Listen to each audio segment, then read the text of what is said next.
आज थोड़ी बात भोजन पर करेंगे। पुराने ऋषि मुनि कहते हैं कि 3 प्रकार का भोजन होता है: तामसिक, राजसिक और सात्विक। तामसिक भोजन जो दूसरे प्राणियों के मांस से आता है, अंडे से आता है, वो तामसिक भोजन है। तमस पैदा करता है, एकदम से ऊर्जा, एकदम से बॉडी को एक्साइट कर देता है। राजसिक भोजन जो होता है वो मिर्च मसालेदार भोजन जो होता है उसको हम राजसिक भोजन भोजन कहते हैं। तो तीसरा भोजन है सात्विक भोजन, जो सादा साधारण भोजन होता है। तो ये सब पुराने ऋषि मुनि जो है वो सात्विक भोजन को ही कहते आए हैं, प्रेफरेंस देते हैं कि सात्विक भोजन मनुष्य को खाना चाहिए। ठीक है ये बात, परंतु जितने भी पुराने ऋषि मुनि रहे हैं उन्होंने मांस तो नहीं खाया, अंडा नहीं खाया, मछली नहीं खाई, परंतु दूध तो वो पीते रहे। उनके आश्रमों में वो जहाँ रहते थे गाय रहती थी और वो ये दूध पीते रहे और दूध को वो अच्छा भी कहते रहे कि दूध ऐसा भोजन है कि वो पीना चाहिए, जल्दी पच जाता है। ऐसी बात नहीं है। जो भी भोजन दूसरे प्राणियों से आता है, चाहे वो मांस हो, चाहे अंडा हो, चाहे दूध हो, उसको हम वेजिटेरियन नहीं कह सकते, सात्विक नहीं कह सकते। वो तमस ही पैदा करता है। दूध भी पचाने में आपको लगता है कि मुश्किल आती है। दूध अगर पी लेते हैं आप तो वो इतनी जल्दी पचता नहीं जितनी जल्दी सब्जी, दाल और अनाज आपको पच जाता है। जो मांसाहारी भोजन है वो तो हमारे मुताबिक, हमारे शरीर के मुताबिक बिल्कुल है ही नहीं।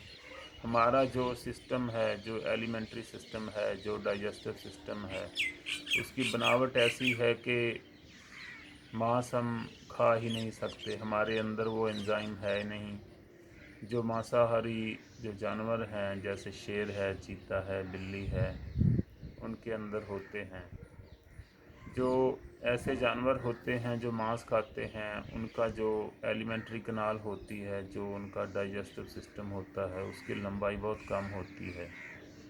तो वो कच्चा मांस भी खा लेते हैं तो उनको पच जाता है।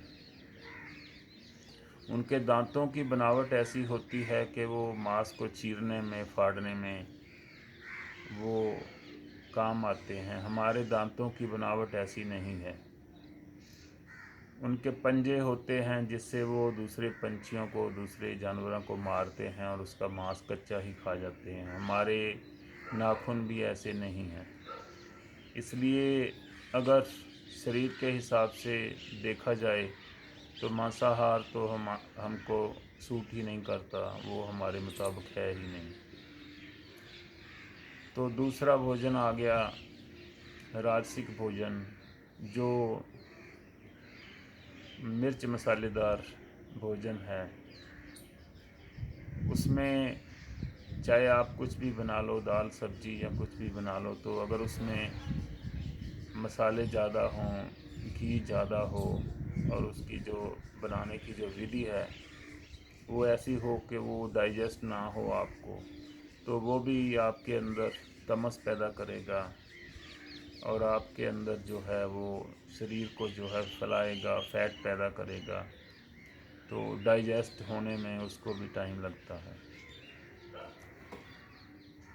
जो सात्विक भोजन है, जिसमें के फल आ जाते हैं, अनाज आ जाता है, दालें आ जाती हैं, वो बड़ी जल्दी पच जाता है। अगर शरीर की बनावट के हिसाब से देखा जाए तो सात्विक भोजन ही हमें ज़्यादा सूट करता है। दूध भी अगर आप पी के देखो तो दूध भी इतनी जल्दी डाइजेस्ट नहीं होता है। दूध की कोई भी अगर आप उसकी प्रेपरेशन कोई भी आप ले लो तो पचाने में बहुत टाइम लगता है। दुनिया में ऐसा कोई भी जानवर नहीं है कि जो दूसरे प्राणियों का दूध पीता हो, सिर्फ मनुष्य ही पीता है। ऐसा देखा जाए तो ये भी गैर कुदरती है। दूध पीना भी जो है वो कोई इतनी ज़्यादा नेचुरल, कुदरती या ऐसी बात नहीं है कि वो दूध पीना आपको ज़रूरी है और दूध पीने से आपके जो तत्व हैं शरीर के वो बढ़ते हैं।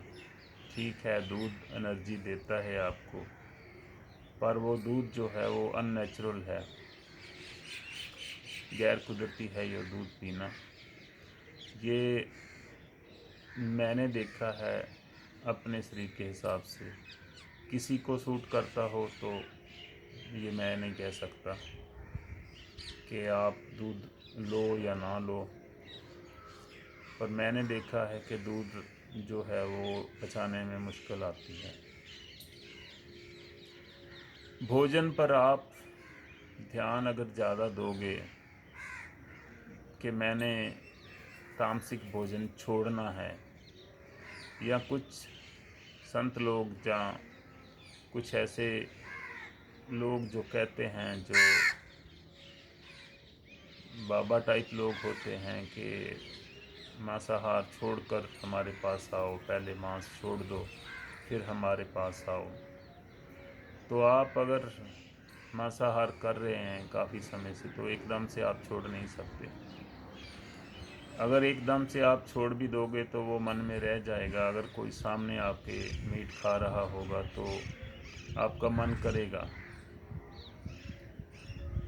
मगर अगर भीतर से मांस छूट गया, अंडा छूट गया, मछली छूट गई, तो फिर आपके सामने कोई भी कुछ खाता रहे तो आपका मन नहीं करेगा। जितने आप ओपन होते जाते हैं, जितने आप सेंसिटिव होते जाते हैं, जितने आप संवेदनशील होते जाते हैं, भोजन के प्रति भी आप उतने ही संवेदनशील हो जाते हैं। जितना जितना आपका होश बढ़ता है, जितनी अवेयरनेस बढ़ती है, जितनी सेंसिटिविटी बढ़ती है, तो आपको हर तरफ दुनिया में जो सच्चाई है वो नज़र आने लगती है। जब आप ध्यान में थोड़ा गहरे उतरोगे तो आपका मीट खाना या अंडा खाना या मछली खाना या दूध पीना मुश्किल हो जाएगा। किसी पंछी को, किसी जानवर को देखो तो आपको लगेगा कि ये जिंदा है, तो उसमें जो सुंदरता है वो आपको नज़र आएगी। तो आपका मन जो है वो उसको मारने को, उसको कत्ल करने को और उसको खाने को तो बिल्कुल ही नहीं करेगा। तो अगर आपकी ग्रोथ ध्यान में हो रही है, आप ध्यान में गहरे जा रहे हैं, तो चीज़ें छूटती जाएंगी, छोड़नी नहीं पड़ेगी। अगर हम कहें कि ये सब कुछ छोड़कर ध्यान करें तो ऐसा करना थोड़ा मुश्किल हो जाएगा। आप होश रखो, ध्यान में थोड़ा उतरो, मौन में उतरो, अपने आप को ओपन करो, तो आप देखोगे कि आपकी सेंसिटिविटी बढ़ गई है। तो आपको ये भोजन, ऐसा भोजन जो है वो पचना बंद हो जाएगा। ऐसे ही राजसिक भोजन है, जब आप थोड़ा सा गहरे उतरते हैं ध्यान में तो आपको ये भोजन भी लगेगा कि ये मेरी गहराई को कम कर रहा है, मेरी होश को बेहोशी में बदल रहा है। तो आप धीरे धीरे ऐसा भोजन भी छोड़ देंगे। दूध का भी ऐसा ही है। अगर आप ध्यान में उतर रहे हैं तो ओपन हो रहे हैं, आपका होश बढ़ रहा है, तो दूध आपको पचना बंद हो जाएगा। दूध या दूध से बने हुए अन्य पदार्थ आपको नहीं पचेंगे। तो तब आपको महसूस होगा कि फल जो हैं वो बड़ी जल्दी डाइजेस्ट हो जाते हैं। सब्जी, हरी सब्जी आपको बड़ी जल्दी डाइजेस्ट हो जाती है। तो अनाज जो है वो आपको डाइजेस्ट हो जाता है। तो ऐसा भोजन जो आपको डाइजेस्ट हो जाता है वो ध्यान की गहराई को और ज़्यादा बढ़ा सकता है। तो मेरा मानना है कि आप थोड़ा सा होश रखो तो आपकी संवेदनशीलता बढ़ेगी। जब आप ध्यान में उतरोगे तो गहराई बढ़ेगी। तो चीज़ें छोड़नी नहीं पड़ेंगी कि ये छोड़ दो, ये छोड़ दो, अपने आप छूट जाएंगी। मांसाहार भी, राजसिक भोजन भी और दूध भी। आज के लिए इतना ही। Thank you very much.